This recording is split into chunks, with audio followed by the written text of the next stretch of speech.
Hello friends, जैसा कि आप लोग जानते हैं मैं आप लोगों को डिस्कस किया था RC RL network using the Laplace transform.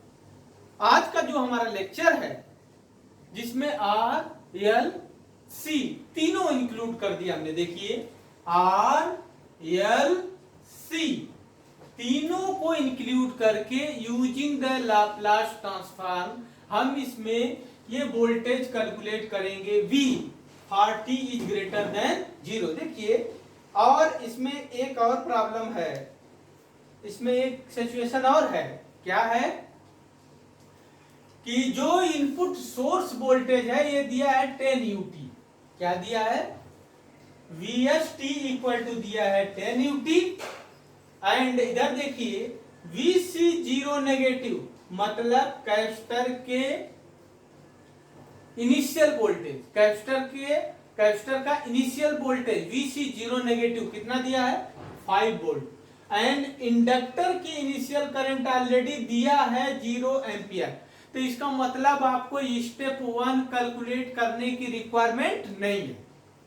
क्यों? क्योंकि वो ऑलरेडी कैलकुलेटेड है। ऑलरेडी ये बता रहा है कि VC0 negative equal to 5 volt and IL0 negative equal to 0 volt, 0 ampere. अच्छा ध्यान दो, दो तरह की प्रॉब्लम बनती है। किसी में जो आपका इनिशियल वैल्यू है, इनिशियल वैल्यू मींस आपका स्टेडी स्टेट वैल्यू, मतलब IL0 negative and VC0 negative already given रहता है। दूसरी एक प्रॉब्लम रहती है जिसमें गिवन नहीं रहता है, कैलकुलेट करना रहता है। तीसरी टाइप्स की एक प्रॉब्लम बनती है जिसमें दोनों इनिशियली क्या रहते हैं? 0 रहते हैं। समझ में आ रहा?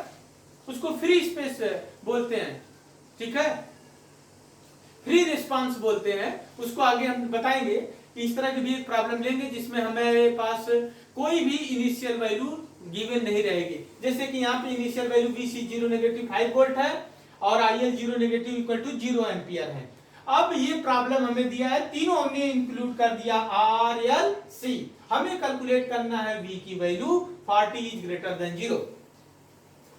अब हम इस पूरे नेटवर्क को ट्रांसफॉर्म करेंगे लाप्लास में।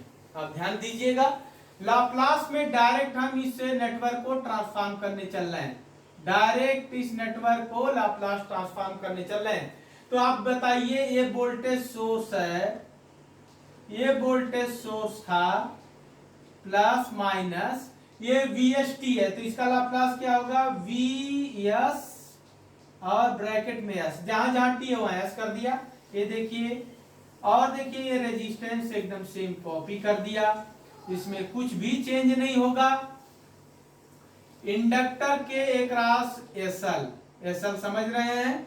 S into L, S L impedance, inductor का इंपिडेंस S इंटू L की वैल्यू कितनी है? 5, तो ये हो जाएगा 5S। साथ में यहाँ एक वोल्टेज सोर्स होता है, साथ में क्या होता है? यहाँ एक वोल्टेज सोर्स होता है जिसकी वैल्यू होती है नेगेटिव पॉजिटिव, IL0 नेगेटिव, ये वैल्यू होती है। तो जिसमें हमारे यहाँ सिचुएशन में IL0 नेगेटिव की वैल्यू क्या दिया है? 0, तो इसलिए ये वोल्टेज सोर्स एग्जिस्ट नहीं करेगा। तो ये देखो, इस तरह से हम इसको कनेक्ट कर दिए, सिंपल।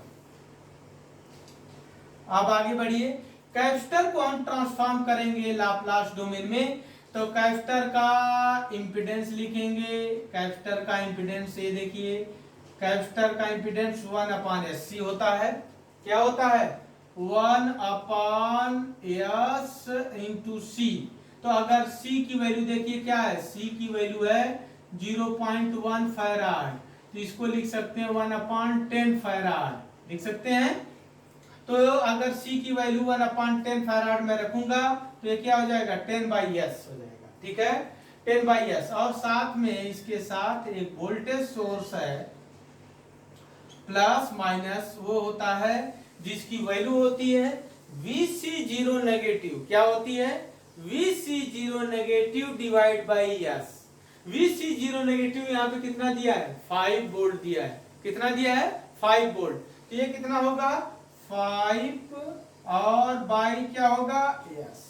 क्लियर? और ये वोल्टेज कैलकुलेट करना था, तो ये वोल्टेज हो जाएगा प्लस माइनस और ये V और ब्रैकेट में S, ये हमें कैलकुलेट करना था यूजिंग द लाप्लास ट्रांसफॉर्म। आप ध्यान दीजिएगा, यूजिंग द लाप्लास ट्रांसफॉर्म हमें ये कैलकुलेट करना था। जैसा कि आप लोग इस न्यूमेरिकल को देख रहे होंगे, ये रेजिस्टेंस की वैल्यू है 10/3, ठीक।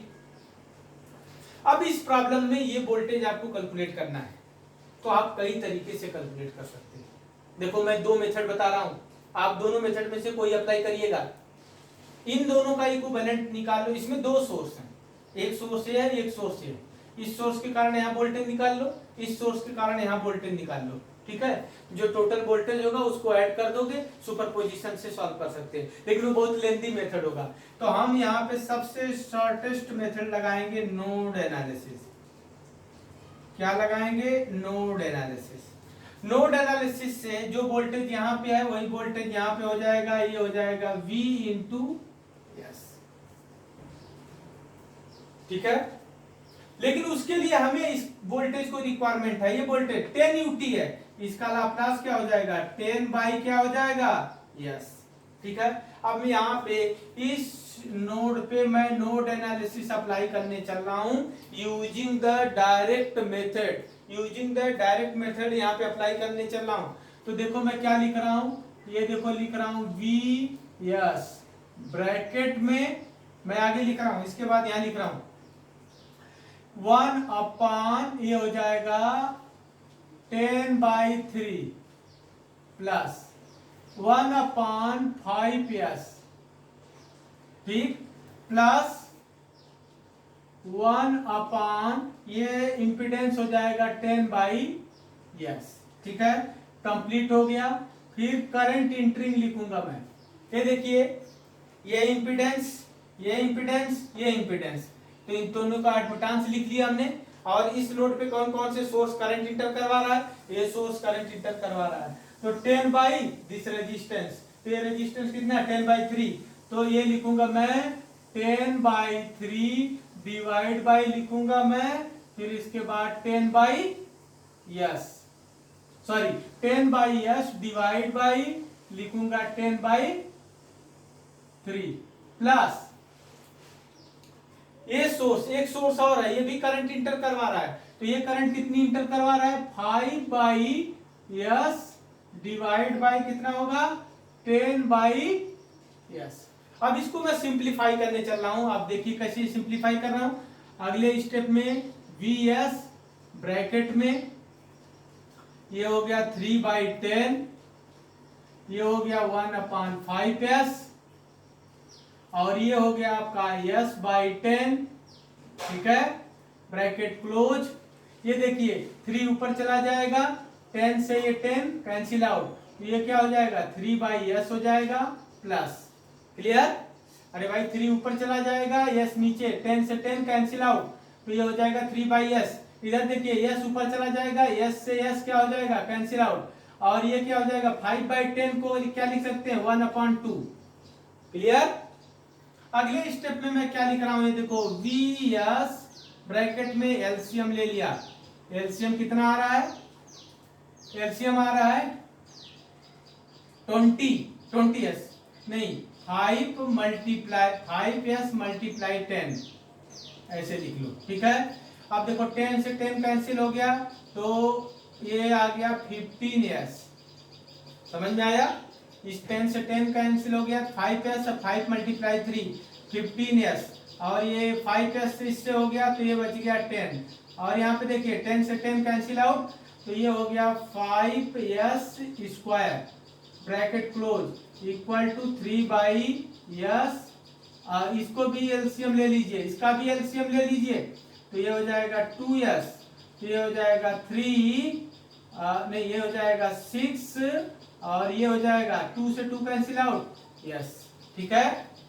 अब इस S से इस S को कैंसिल कर दीजिए, ये 2 से ये 10 को कैंसिल कर दीजिए, 5 हो गया।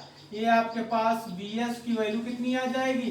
VS की वैल्यू आ जाएगी 5 मल्टीप्लाई हुआ है 25 सॉरी, और ये यस प्लस कितना हो जाएगा 6 डिवाइड बाई ये कितना हो जाएगा 5s square plus 15s plus 10 ये आ गया। अब इसमें 5 कॉमन ले लीजिए, 5 कॉमन लेंगे तो ये आ जाएगा 5s प्लस 6 और डिवाइड बाई कितना होगा s स्क्वायर प्लस ये हो गया 3s और ये हो गया प्लस 2। तो हमारे पास bs की वैल्यू ये मिलके आ गई। अब इसका हमें इनवर्स लाप्लास कैलकुलेट करना है, तो पहले इसका फैक्टर करेंगे। तो इसका फैक्टर हम कर रहे हैं, तो ये देखिए bs इक्वल टू आ जाएगा आपके पास 5 ब्रैकेट में s प्लस 6 डिवाइड बाई ये हो गया s प्लस 1 और डिवाइड बाई s प्लस 2। तो ये देखिए इसका हमने फैक्टर कर लिया। अब इस तरह के आप फंक्शन का इनवर्स लाप्लास कैसे कैलकुलेट करेंगे, इसका पहले पार्शियल फ्रैक्शन करेंगे। तो मैं ये देखिए ये सर्किट यहाँ से हटा के यहाँ पे पार्शियल फ्रैक्शन करने चल रहा हूँ, आप लोग ध्यान से देखिएगा। ये सर्किट था, अब इसको मैं पार्शियल फ्रैक्शन करने चल रहा हूँ। पार्शियल फ्रैक्शन करूंगा तो ये हो जाएगा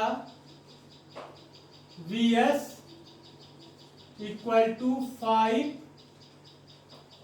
s plus 6 divide by s plus 1 और s plus 2 equal to a by क्या लिखूंगा s प्लस 1 b बाई क्या लिखूंगा s प्लस 2। मुझे a और b की वैल्यू कैलकुलेट करना है। मैं बताया हूं अगर a की वैल्यू कैलकुलेट करना है तो a लिखो इक्वल टू a के नीचे जो लिखा है इस फंक्शन में उसको ढक लो, उस चीज को ढक लो। ये देखो a s प्लस 1 है, इसको ढक लिया। जो बचा हुआ फंक्शन है equal to s equal to -1 put कर दो, इसमें इसको इक्वल टू 0 करो, जो s की वैल्यू आए वो इसमें पुट कर दो।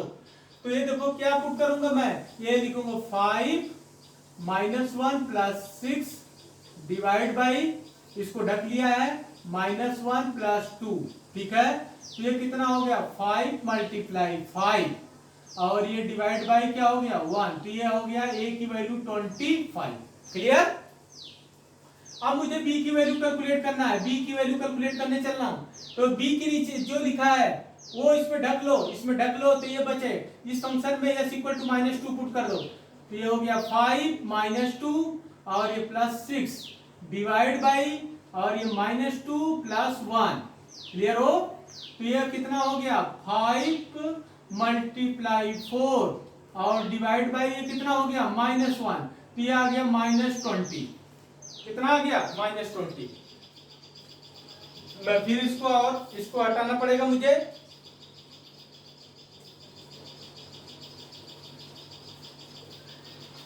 तो अब मुझे इसके आगे कैलकुलेट करना है। मुझे मिल गया vs इक्वल टू a की value 25 divide by s plus 1 और b की वैल्यू है -20 डिवाइड बाई s प्लस 2। अब सिंपल इसका यहां से इनवर्स लाप्लास ट्रांसफॉर्म ले। vs है तो ये क्या हो जाएगा vt हो जाएगा टाइम डोमेन में। 25 कांस्टेंट है e के पावर -t ut हो जाएगा। इसका हो जाएगा -20 कांस्टेंट है e के पावर -2t ut। ये फाइनल आपका आंसर आ गया। ये कितना आंसर आ गया 25 e के पावर -t और 20 e के पावर -2t और a ब्रैकेट के बाहर ut। ये फाइनल आपका आंसर है, ठीक है। ये आपका फाइनल आंसर है जो हमें कैलकुलेट करना था। तो देखिए चाहे RL हो, चाहे RC नेटवर्क हो, चाहे RLC नेटवर्क हो, सब में सेम प्रोसीजर फॉलो करना है। अब देखिए इसमें हमने आपको लाप्लास ट्रांसफॉर्म की कौन सी प्रॉपर्टी लगाया है। ये देखो e के पावर -at ut का लाप्लास ट्रांसफॉर्म हम जानते हैं 1/s प्लस a होता है, ठीक है। तो यहाँ से इसको अप्लाई कर दिया। ये कुछ प्रॉपर्टी यूज कर जो बार बार ये यूज होंगी, एफ टी माइनस ए और यू टी माइनस ए, इसका लाप्लास क्या होगा, ये e के power minus S and F S. तो ये प्रॉपर्टी हैं जो बार बार यूज होती हैं, इनको आप याद कर लो, ठीक है। तो आपको पूरा समझ में आया होगा कि चाहे आरएल नेटवर्क हो, चाहे आरसी नेटवर्क हो, चाहे आरएलसी नेटवर्क हो, सब में सेम प्रोसीजर फॉलो करना है। स्टडी स्टेट में इंडक्टर शॉर्ट सर्किट की तरह बिहेव करता है, कैपेसिटर ओपन सर्किट की तरह बिहेव करता है। क्यों? क्योंकि हमने बताया कि स्टडी स्टेट में इनपुट आउटपुट में कोई चेंज नहीं होता है, तो जो वोल्टेज मैक्सिमम वोल्टेज होगा या मिनिमम वोल्टेज होगा, वो वोल्टेज एक कांस्टेंट नंबर होगा, कांस्टेंट का डिफरेंशिएशन क्या हो जाएगा, 0 हो जाएगा। क्लियर? तो जो कैपेसिटर में करंट होती है IC इक्वल टू होती है C dV बाई dt। तो अगर वोल्टेज कांस्टेंट हो गया तो उसका डिफरेंशिएशन क्या हो जाएगा, 0। तो इसलिए IC की वैल्यू क्या हो जाएगी, 0। कैपेसिटर के अंदर करंट 0 मींस क्या, ओपन सर्किट की तरह बिहेव कर रहा है। जब इंडक्टर की बात करेंगे तो इंडक्टर हमारा क्या होता है, स्टडी स्टेट में VL इक्वल टू होता है L DIL बाई dt। तो करंट IL क्या हो जाएगी, इंडक्टर के अक्रॉस करंट। तो स्टडी स्टेट में करंट कांस्टेंट हो जाएगी, या मैक्सिमम होगी या मिनिमम होगी, एक नंबर होगा, उस कांस्टेंट नंबर का डिफरेंशिएशन क्या हो जाएगा, 0। तो इंडक्टर के across voltage 0 means behaves like a short circuit. Clear? तो ये चाहे आरएलसी हो, चाहे आरएल हो, चाहे आरसी नेटवर्क हो, किसी भी नेटवर्क में सेम प्रोसीजर फॉलो करना है। हमने बता चुके हैं कि 3 टाइप्स के न्यूमेरिकल बनते हैं। एक में एक सर्किट ऐसा होता है जिसमें कोई इनिशियल कंडीशन नहीं दी रहती है, सभी इनिशियल कंडीशन 0 रहती हैं। क्लियर? उसको सीधे लाप्लास ट्रांसफॉर्म में कैलकुलेट करके, आपको सिंपल नोड एनालिसिस जो इसमें मेथड से कैलकुलेट करके इनवर्स लाप्लास लगा के वो जो वैल्यू हमें फाइंड आउट करना है वो फाइंड आउट कर सकते हैं। दूसरा टाइप का न्यूमेरिकल ये बनता है कि स्विच वाली प्रॉब्लम रहती है। स्विच को बताता है कि t इक्वल टू 0 पे स्विच क्लोज हो रही है या स्विच ओपन हो रही है। उसके अकॉर्डिंग हम इंडक्टर एंड कैपेसिटर की initial current and initial voltage calculate करते हैं। इंडक्टर के अंदर इनिशियल करंट होती है और कैपेसिटर के अंदर इनिशियल वोल्टेज होता है। जैसा कि आप लोग जानते हैं, इंडक्टर आपका करंट स्टोर करता है और कैपेसिटर आपका वोल्टेज स्टोर करता है। क्लियर हो? तो उस चीज को कैलकुलेट करेंगे। कैलकुलेट करने के बाद उस पूरे स्टेप 2 में दोनों सर्किट को ट्रांसफॉर्म करेंगे लाप्लास डोमेन में। लाप्लास डोमेन में चेंज करने के बाद फिर उसको सिंपल आप node analysis KVL KCL method से सॉल्व करके इसके बाद उसमें इनवर्स लाप्लास ट्रांसफॉर्म लगा के कैलकुलेट कर लेंगे हम जो हमें फाइंड आउट करना है। सेम इसी तरह से तीसरे टाइप्स का न्यूमेरिकल होता है जिसमें ऑलरेडी इनिशियल वैल्यू दिया रहता है, जो कि जो मैं प्रॉब्लम किया हूं इसमें इनिशियल वैल्यू दिया था, VC 0 नेगेटिव 5 वोल्ट था और IL 0 negative equal to 0 ampere था। तो ये आपको फॉलो करना है। अगर ये फॉलो करेंगे तो आपका कंफ्यूजन कोई भी नहीं होगा। बस 2 चीज आप याद रखिए, t is less than 0, t is greater than 0 और t equal to 0। t equal to 0 पे स्विच की पोजीशन चेंज होती है, A से B पे, B से A पे, या ओपन होती है या तो क्लोज होती है। t is less than 0 पे हमारा inductor and capacitor steady state में होता है। स्टडी स्टेट में आपको इंडक्टर कैपेसिटर किस तरह बिहेव करते हैं ऑलरेडी मैं बता चुका हूं। t इज ग्रेटर देन 0 पे पूरे सर्किट को लाप्लास डोमेन में चेंज करके simple KVL KCL node analysis किसी भी मेथड से आपको वोल्टेज करंट जो भी कैलकुलेट करना है वो आराम से आप कैलकुलेट कर लीजिएगा। ठीक है? फिर इनवर्स लाप्लास ट्रांसफॉर्म लेके उसको सिंपल टाइम डोमेन में आप जो हमें चाहिए वो हम कैलकुलेट कर लेंगे। Thank you. मुझे लगता है कि आपको ये प्रॉब्लम समझ में आई होगी।